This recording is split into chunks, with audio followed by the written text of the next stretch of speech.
Здраво на сите! Добро дојдовте во Нај се прави старот. Денеска ќе ви раскажам една приказна. Зошто приказна? Коментарот ќе го дадеме откако ќе ја слушнете.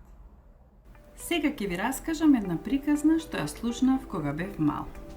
И секогаш кога ќе се сетам на неа, оттогаш ми се чини дека станува се поубава.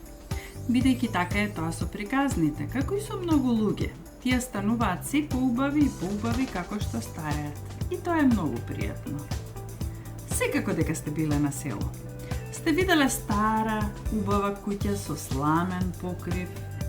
На него сами си растат мов и трева. На покривот има гнездо со штрк. Не може да биде без штрк. Ѕидовите се искривени, а прозорците ниски. Всушност, има само еден прозорец кој се отвора.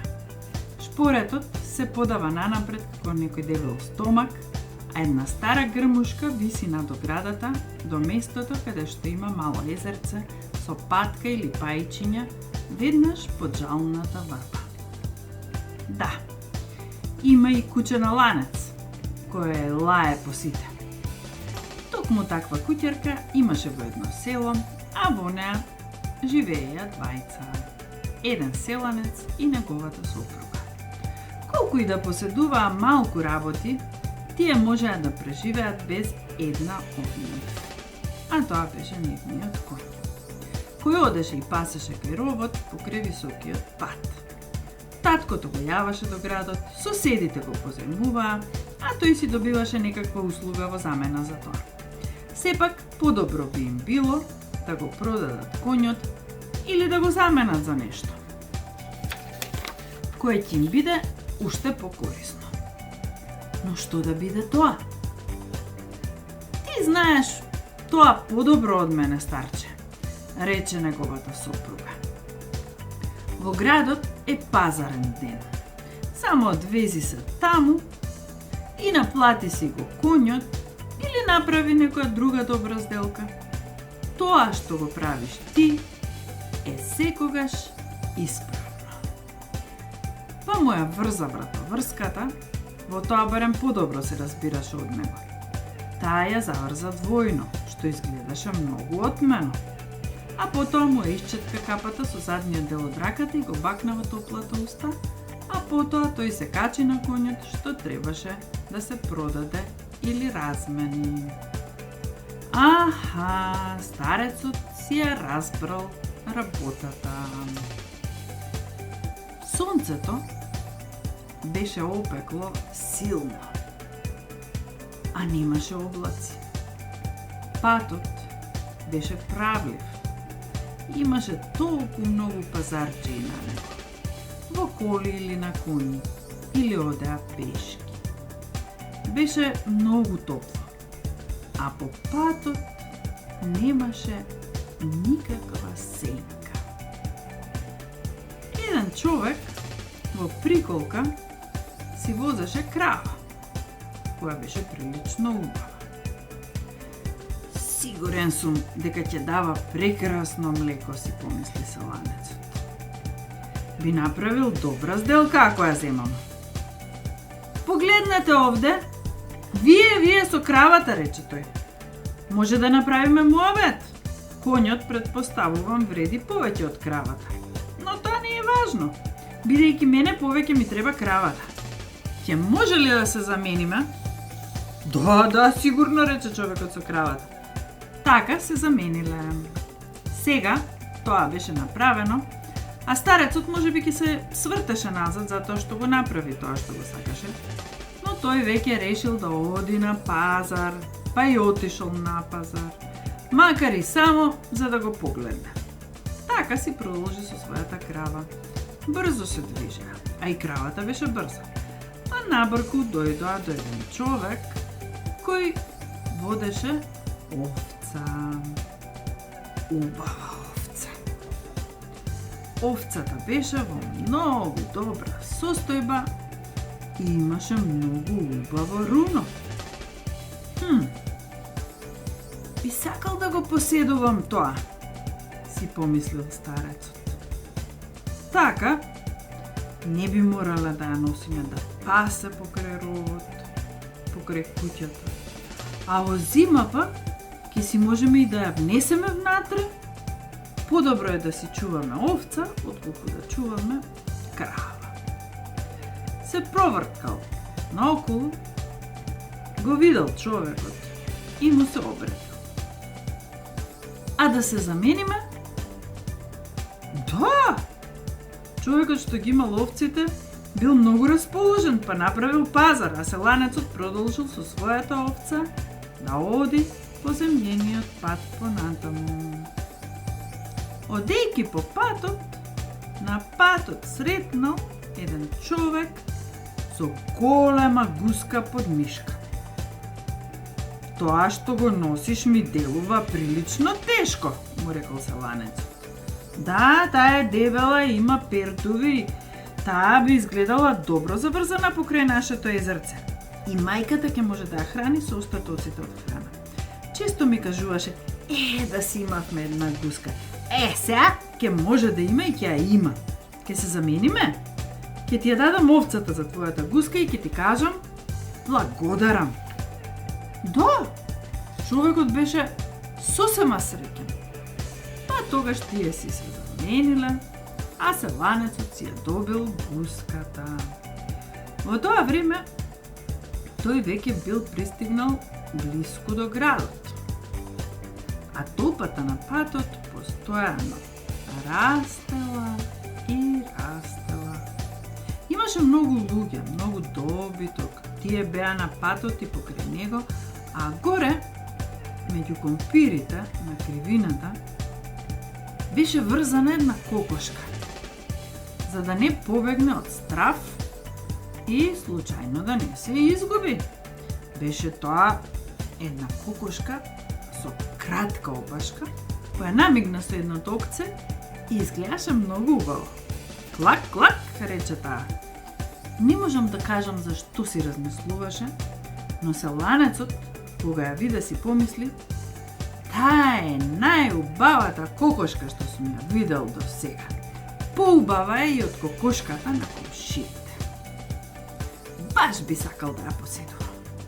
Секогаш ки си кола добијам наместо гуската. Дали да се замениме, прашал? Да се замениме, рекол другиот. Да, тоа не е лоша идеја. Така и се замениле. Човекот си ја добил гуската, а селанецот кокошката. Старецот заврши многу работи откако тргна утрината кон град. А веќе беше жешко и старецот веќе беше многу уморен.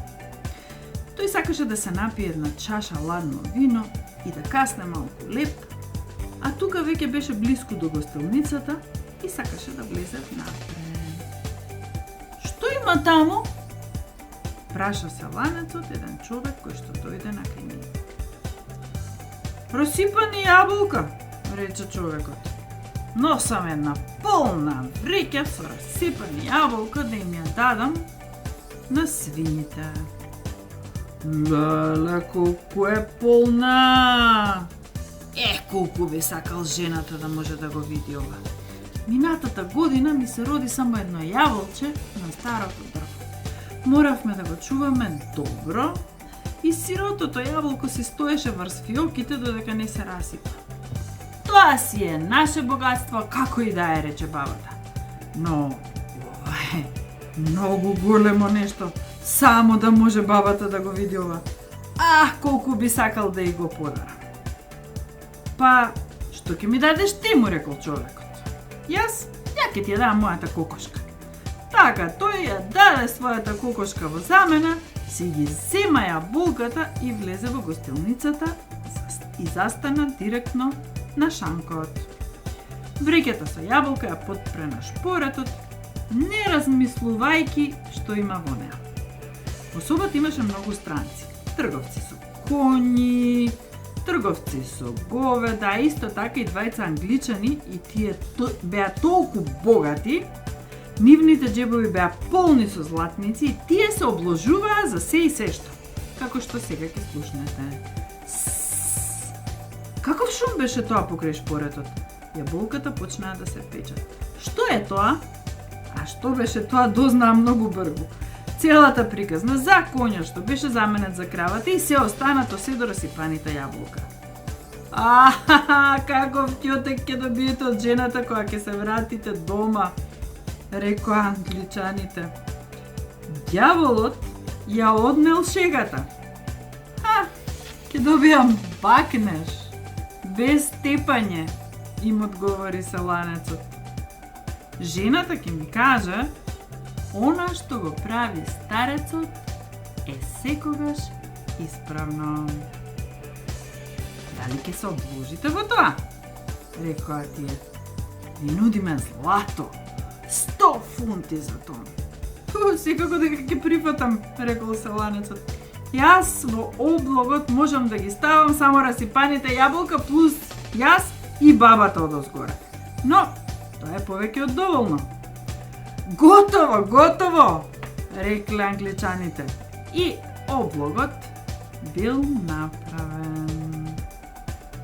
Пристигнала колата со коњите. Во колата со коњите влегле англичаните, влегол нашиот селанец, скапаните јаболка и сите заедно отишле накај куќата на селанецот. Добра вечер, мајка.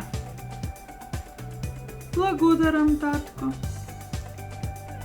Епа, јас направив сделка.